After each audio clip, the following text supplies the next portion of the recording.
আসসালামু আলাইকুম, শুভরাত্রি। আপনারা সব কি তাওয়াররা ভালো আছেন? আশা করি সব ভালো আছেন। ফ্রিজ খুলিয়া দেখি ফ্রিজের মাঝে গরুর মাংস আছে। তো পরে আমি গরুর মাংসগুলা পানিতে আমি ভিজাইয়ে রাখছি। পরে আমি ছোটো ছোটো করে বানাইছি। আমার বানানিটা গরুর মাংস বানানিটা কিলান হয়েছে অবশ্যই জানিবা। যেহেতু আমার হাত বালা নাই, এর কারণে আমি ঠিকমতো বানাইতাম পারছি না। পরে আমি আদা রসুন পেঁয়াজ ওগুলা কাটলাম, কারণ হাত অনেক বেদনা করে। এর কারণে যতটুকু পারছি অতটুকু চেষ্টা করছি যে ছোটো ছোটো করে কাটার লাগে। এখন আমার বানানিটা কিলাখান হয়েছে অবশ্যই কমেন্ট করে জানাইবা। কেন আমি পেঁয়াজ আদা রসুন টেস্টি সল্ট দালচিনি এলাচি তেজপাতা, এখানে হইল হলুদ মরিচ লবণ, এরপরে হইল গিয়া পাঁচফোড়ন। এই আইটেমগুলা অনেকে খাঁচা বাগার দিয়ে রাঁধে বা অনেকে আবার বাগার দিয়ে রাঁধে। আমি জানি না, আমার কাছে এইলাখান খাইতে অনেক স্বাদ লাগে যে আমি পালা করে বেশ করি বাগার দিয়া। পরে যখন পেঁয়াজগুলা বাদামি কালার হয়ে গেছে, একটু ব্রাউন কালার, তখন আমি কেন দিছি রসুন, এরপরে দিছি দালচিনি এলাচি, এরপরে দিছি আদা। এগুলা দিয়া যখন এই লাড়ছি অনেক সময়, তখন ম্যারিনেট হওয়ার পরে আমি সব ধরনের মশলা দিছি, যেমন হলুদ মরিচ লবণ সবগুলো আমি আমার পরিমাণ মতো স্বাদ অনুযায়ী দিছি।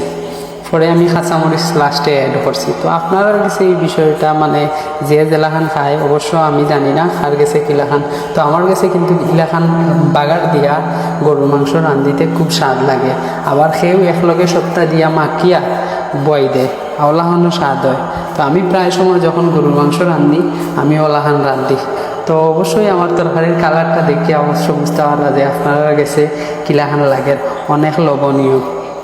তো পরে আমি গরুর মাংসগুলা দিলাম, দিয়ে বালা করে কষাইলাম। আসলে মাটির চুলাত গরুর মাংস রান্না করতে অন্যরকম একটা স্বাদ লাগে। তো আমি জানি না আমার কথার মাঝে যদি কোনো ভুল হইয়া থাকে আল্লাহর রাস্তে মাফ করবা, কারণ সিলেটি সকল ভাষা হকলে বুঝে না। এরপরেও আপনার লগে আমি সিলেটি ভাষায় মাত্রাম।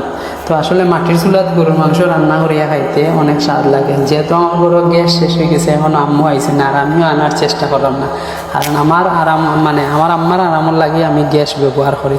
তো এখানে কইরাম অবশ্যই আমার গরুর মাংসের রেসিপিটা আপনার কাছে কিলাহান লাগছে কমেন্ট করে জানাইবা। আমি আপনার কমেন্টর অপেক্ষায় থাকবো, কারণ আপনারা যদি আমার উৎসাহিত করেন অবশ্যই আমি আগে দিয়ে কাজ করার উৎসাহ পাইব। তো আপনার কাছে এই রেসিপিটা কিলাখান লাগছে অবশ্যই কমেন্ট করে জানাইবা। আমার আসলে মাথার কোনো বাসা নাই, কারণ ভিডিওটা যেহেতু লম্বা, কথাটা কিন্তু অনেক ছোটো, মানে ভিডিও লম্বা হয়ে গেছে কিন্তু আমার যে মাত এটা কিন্তু অল্প। কারণে আমি ঠিকমতো মাতিতামও পারলাম না, যেহেতু আমি নতুন কন্টেন্ট ক্রিয়েটার, এর কারণে ঠিকমতো আমি মাছতাম পারলাম না। তো অবশ্যই আমার কমেন্ট করে জানাইবা আপনার কাছে এই রেসিপিটা কিলা লাগছে। আমি ঠিকমতো মারতাম পারি না, মাথার মাঝে বেড়া লাগি যায়, আর তার কারণে কাছে আমি আন্তরিকভাবে দুঃখিত। তো ভাই বালা থাকবা, সুস্থ থাকবা, নিজের খেয়াল রাখবা, আর অবশ্যই একসাথে এগিয়ে যাইব। আসসালামু আলাইকুম।